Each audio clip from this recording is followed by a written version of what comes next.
Então vamos começar o programa? Coluna Mente Aberta já entrando no ar e ele, sentadinho, nos esperando aqui. Dr. Maurício Gadibem. Tudo bem, doutor Maurício? Tudo bem, boa tarde, bom estar com você de novo. Mais um tema para a gente conversar essa semana para refletir. Doutor Maurício, eu estou percebendo que a cada semana nós estamos ficando mais entrosados no nosso trabalho. E já estamos tão entrosados que nós estamos vestindo assim a mesma cor, não é? É a energia que vai circulando. É isso mesmo, é sintonia. Exatamente. A sintonia. Aliás, também estamos de acordo com a obra de arte também do nosso cenário hoje, não é? Essa eu não conheço, não. Estamos todos ornando hoje. Parece aqueles OVNIs, né? Que não deixam, é? aquelas marcas que tem. Ah, é mesmo. Que eles deixam no chão. Aliás, isso é uma boa matéria, um dia eu vou falar sobre isso, essas marcas que os OVNIs deixam aí, né? Eu andei numa cidade agora cheia de histórias de duendes, OVNIs. É muito interessante. Qual cidade que foi? Você fez uma viagem bacana agora, né? Eu fiz uma viagem para Córdoba agora e andei por aquela região, Vale de Deponija, La Cumbrecita, quer dizer, andei por toda aquela região ali na Argentina, um povo extremamente simpático, acolhedor, uma comida ótima, paisagens belíssimas, um povo civilizado, educado, muito tango, vinho. É delícia, tudo de bom. E muita história para contar. Bom, e muitas memórias também, né? Para você guardar aí pela vida. Bom, mas para isso, para você poder guardar todas essas recordações, você tem que ter uma boa memória. Sim ou não? Esse é um grande problema, né? Para todos nós. Para todos nós. Todos nós. Nosso assunto hoje é memória.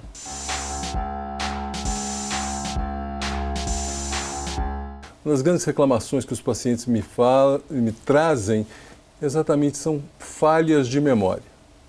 Eu estava me lembrando, pensando nisso, numa peça de teatro que eu assisti alguns anos atrás com Paulo Gracindo, Natália Timber. Que dupla, hein? Maravilhosos. Paulo Gracindo já faleceu, mas foi um grande ator que a gente precisa sempre lembrar. Sim. As novas gerações não sabem quem foi Paulo Gracindo. Bem, a peça, na verdade, também tem um filme, se não me engano, com a Katharine Hepburn e o Henry Fonda. A peça se chama Num Lago Dourado. Sim. E na peça tinha uma cena num casalzinho de velhos, dois bem velhinhos, que foram para uma casa de campo. E a primeira cena, logo no começo do filme, ele, velhinho, sai para poder colher morangos. Ele diz assim e sai de casa e de repente ele volta correndo para casa. Volta esbaforido, angustiado, triste assim. E a esposa pergunta, mas por que você voltou? Ele diz assim, eu não sei para onde eu estava indo, eu não sei o que eu estava fazendo. Eu precisei voltar para poder olhar para você e me encontrar. Precisei de você para ter uma referência de quem eu sou. Ele estava falando de um processo de esquecimento, de demência que estava começando. Aquela cena é uma cena assim, extremamente marcante, mas que já vai definindo um pouco o tom da peça ali. E que vai definindo o tom da vida de muitas pessoas que começam a viver essa experiência de estar esquecendo. Olha, muita gente se queixa para mim diariamente de estar, não sei onde eu guardei aquilo, não lembro mais o nome, não lembro mais o que eu vim fazer. Isso sempre acompanhado de muita angústia, de muita apreensão do que está acontecendo. Uhum. A memória, ela é uma função do nosso psiquismo que precisa ser exercitada o tempo todo.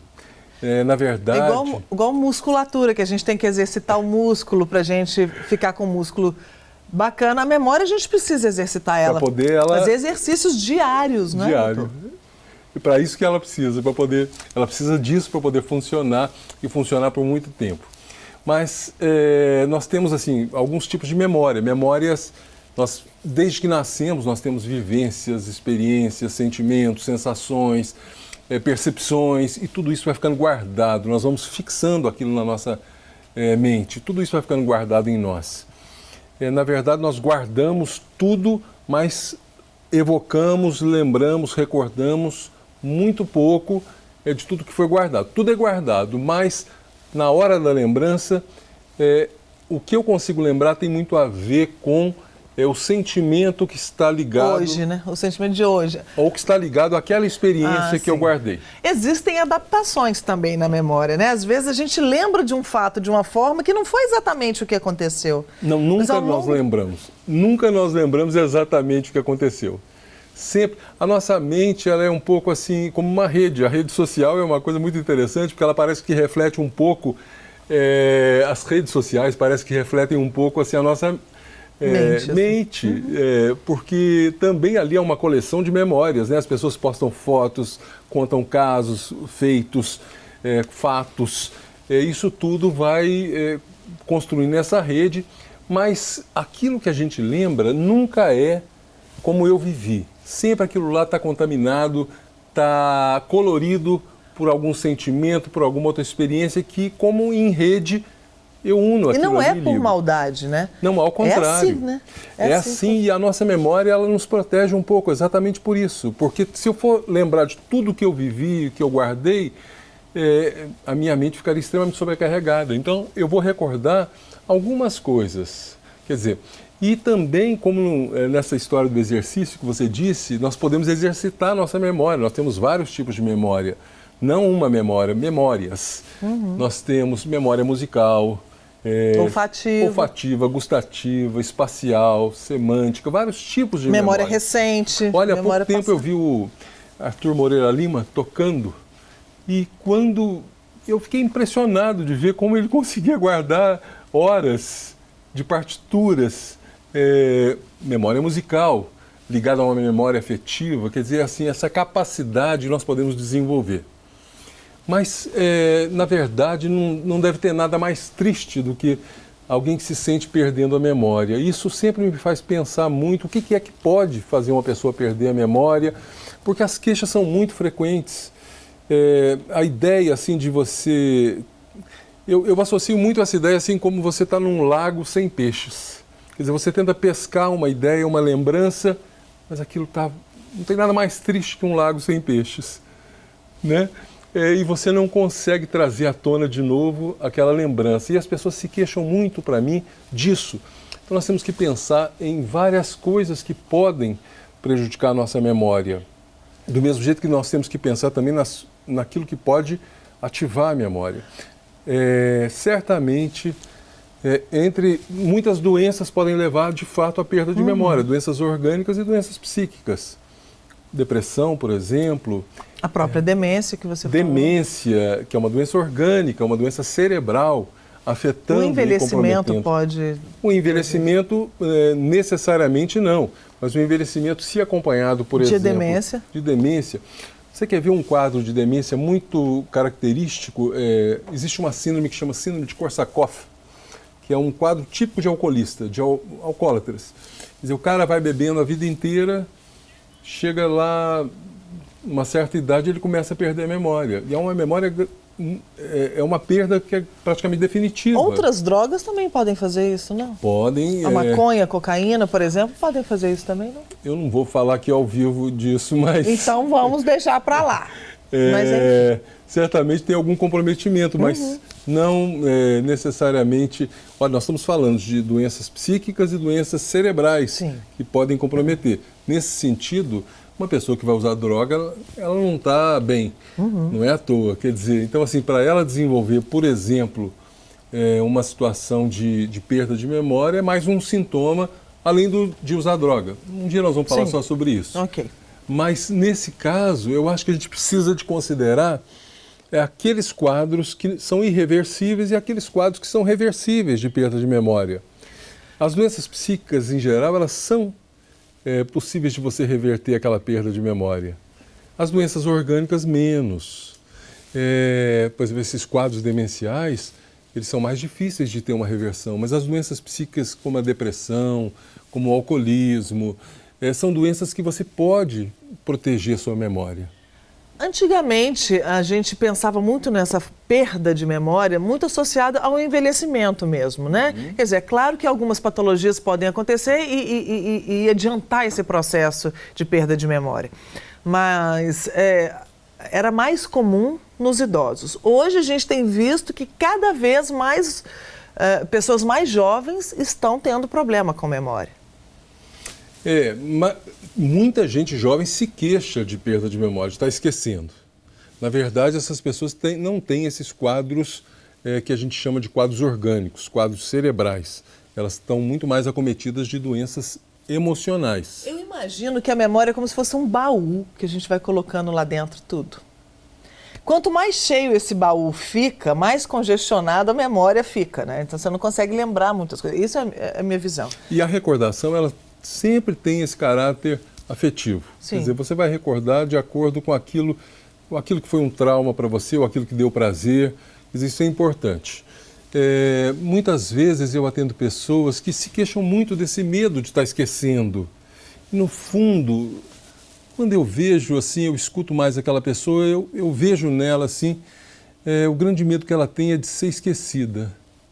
Sabe? Esse medo de ser esquecida, esse medo de não ser lembrada, principalmente por aquelas pessoas que são importantes a ela. Ela se queixa de uma coisa, mas no fundo, por trás daquela fala, ela está se queixando de outra coisa. O medo de esquecer, na verdade, é um medo de ser esquecido. Doutor Maurício sempre trazendo reflexões para este programa. Para a gente pensar, especialmente porque você fica preso, às vezes, em alguns sintomas, e usando esses sintomas, por exemplo, estou esquecendo tudo, como se aquilo lá não tivesse saída. E, no fundo, às vezes você está falando de um quadro de depressão, de um quadro de tristeza, de um quadro de alguma coisa que está te incomodando, ou de algum desejo mesmo de esquecer algumas coisas, privilegiar outras. Quer dizer, nós temos que entender a vida como uma continuidade da qual nós somos os protagonistas. Muitas coisas também podem estimular a memória. E você estava falando de uma coisa importante que eu acho que precisa ser dita aqui. Tem um especialista, Ivan Esquerdo, ele é um dos maiores especialistas mundiais em relação à memória. E ele diz assim que nessas situações em que estão envolvidas sinapses neuronais, essas ligações que existem entre as células cerebrais, quer dizer, como nesse caso de formação e evocação de memória, nesses casos importa muito um adágio, aquele que diz assim, a função faz o órgão. Ou seja, se você funciona, aquele órgão faz sentido existir. Então, a memória funcionaria como um órgão que precisa ser exercitado. Quer dizer, você precisa usar muito para poder não perder aquilo. Mas aí a tecnologia, hoje em dia, vem atrapalhando isso, não? Por dois motivos. Primeiro, porque a internet enche a nossa cabeça de informação. A vida, o cotidiano, enche a gente de situações que a vida antes era mais tranquila. Hoje a gente não consegue lembrar nem que tomou no café da manhã. E ao mesmo tempo, você sabe o telefone da sua mulher de cor? Da sua família? Eu não sei. A gente não precisa mais ter na memória o telefone das pessoas mais, porque está tudo lá, a agenda fica no celular, o dia do aniversário fica no celular, a gente não precisa mais lembrar das coisas. Depende muito de como você usa a tecnologia, é muito bem-vinda, eu acho maravilhoso. Eu também acho, né? Mas no caso da memória, ela faz a gente ficar com a memória sedentária. Mas a gente volta a nossa memória para outras, ela vai exercitar de outra forma. Eu acho que tem uma coisa que atrapalha, sim, você tem razão. Por exemplo, há poucos dias eu vi várias reportagens dizendo que o mercado de livros no Brasil estava em crise, assim, de uma forma assim, muito ameaçadora. As editoras fechando ou ameaçando de fechar. Isso eu acho uma coisa muito séria. Isso eu acho uma coisa muito perigosa. Porque se está perdendo, por exemplo, o hábito de ler. Da leitura, com certeza. E isso é um grande exercício para a memória. Malhar um livro. Você quer fazer um exercício? Malha um livro. Vai malhar diariamente um livro. Quer dizer, ao invés de você tomar ginkgo biloba, por favor, vai tomar Jorge Amado, Machado de Assis, Braz Chediak, vai tomar Cecília Meirelles, toma um pouco de Monteiro Lobato, de noite, de tarde, de manhã. Acorde com Clarice Lispector do seu lado, vai te fazer muito bem para a sua memória, para a sua vida. Com sabe? certeza. Quer dizer, em vez de você só malhar o corpo ou só ficar tomando remédios, vai malhar um livro, sabe? Quer dizer, eu acho que essas coisas elas podem fazer muita diferença. É muito importante, se você quer ter a sua memória preservada, você entender que a coisa principal que nós temos que fazer para isso é estar continuamente aprendendo, de forma continuada. Há pouco tempo eu conversei com uma neuropsicóloga, ela tinha mais de 70 anos, e ela dizia assim, estou começando a aprender mandarim. Quer dizer, se você quer estimular, não quer perder sua memória, vá estudar, vá aprender. A todo vida dia inteira tem que exercitar tem o que aprender. todo dia. É verdade. Ai, doutor Maurício, eu adoro. Cada programa é um ensinamento impressionante. E a gente leva para a vida mesmo, né? Eternamente. Tudo que você traz para a gente, tudo que você já trouxe para a gente está guardado dentro da minha memória, porque em algum momento eu sempre uso. Impressionante isso. Doutor Maurício, muito obrigada.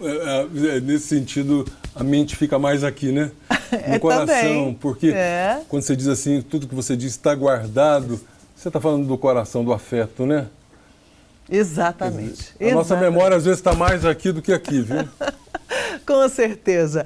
Você quer acompanhar o Mente Aberta? Vai lá no Facebook, segue a página Mente Aberta, lá no Facebook com o Dr. Maurício, faça comentários, assista as matérias que já estão lá, todos os programas que já estão disponíveis lá, dê sua sugestão, conte a sua história, ou então mande uma mensagem também para mauriciogadibem@hotmail.com.